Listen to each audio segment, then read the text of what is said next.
ভালো হলে মানে 10 একটা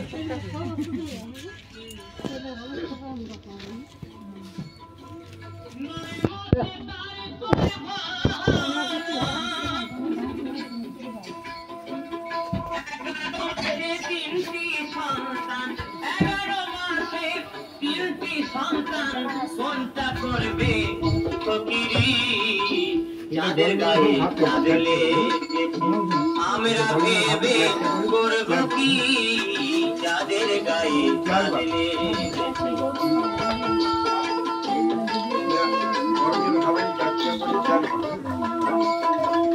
ঘর আছে তার দুয়ার নাই লোক আছে তার বাক্য নাই গো হায় হায় লোক আছে তার